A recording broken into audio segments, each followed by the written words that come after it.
আজকের গল্পটা আমার দাদুকে নিয়ে। দাদু চাকরি করতো কলকাতা একটা বড় কোম্পানিতে। ছুটি পেলেই গ্রামে চলে আসতো।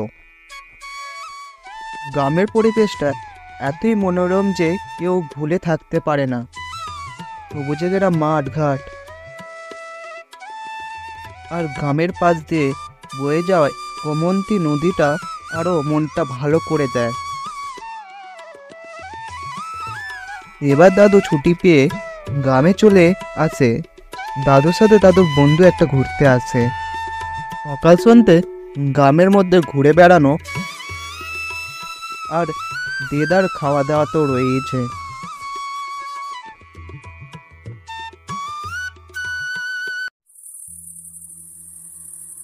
সন্ধ্যেবেলা চায়ের দোকানে আড্ডা আর চা খাওয়া বসে। গ্রামের মধ্যে আলাদার একটা পরিচয় ছিল দাদুর। দাদু ছিলেন প্রচুর সাহসী।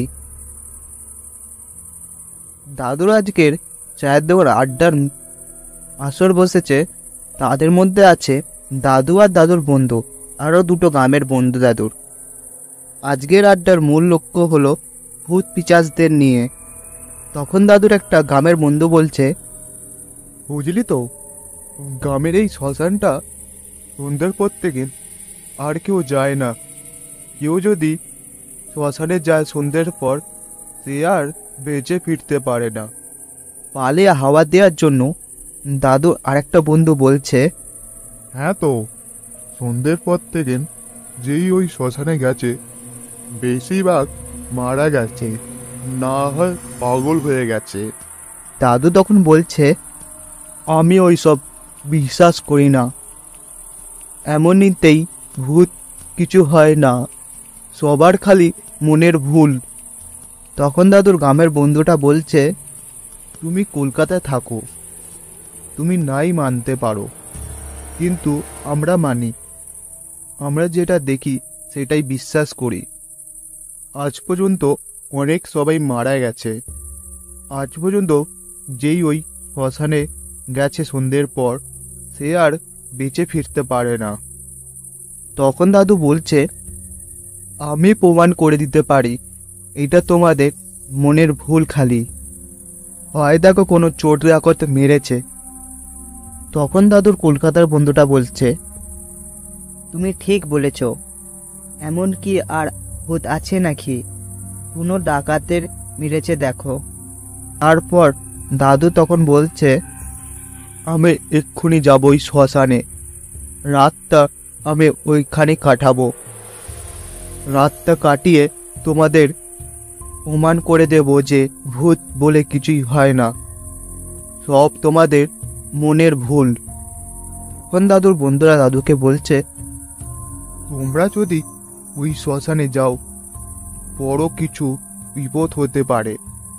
তখন দাদু বলছে, আজকে তোমাদের অন্ধবিশ্বাসটা বের করে ছাড়বো। দাদুর সাথে সাথে দাদুর কলকাতার বন্ধুটাও বলতে লাগলো, আমিও ওর সাথে যাব, আমিও দেখবো যে এখানে কি আছে। দাদু আর দাদুর কলকাতার বন্ধুটা মিলে শ্মশানের দিকে এগোতে লাগলো। শ্মশানটা ছিল গ্রামের উত্তর দিকে, বাঁশবাগানের পেছনে শ্মশানটা।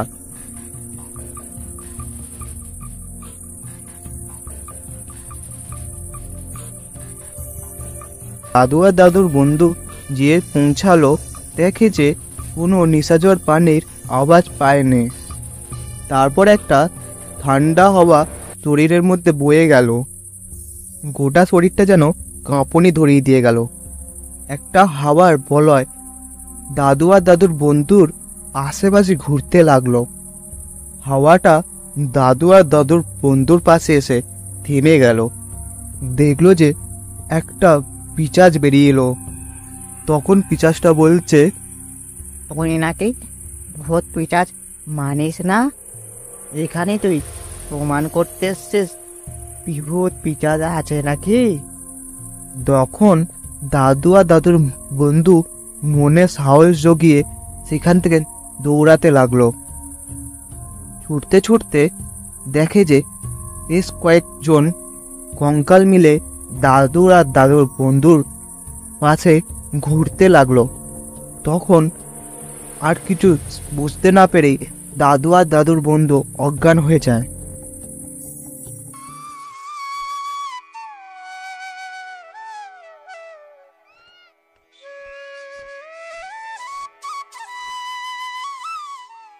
যখন দাদুর জ্ঞান ফিরে, গ্রামের বটগাছের নিচে দাদু শুয়ে আছে, কিন্তু তখনও দাদুর বন্ধুর জ্ঞান ফিরেনি। তারপর থেকে বেশ কয়েকদিন কেটে যায়। ভূতপিশাচকে অবিশ্বাস করতো না, কারণ দাদু বুঝতে পেরেছে যে ভূতপিশাচদের অস্তিত্ব আছে।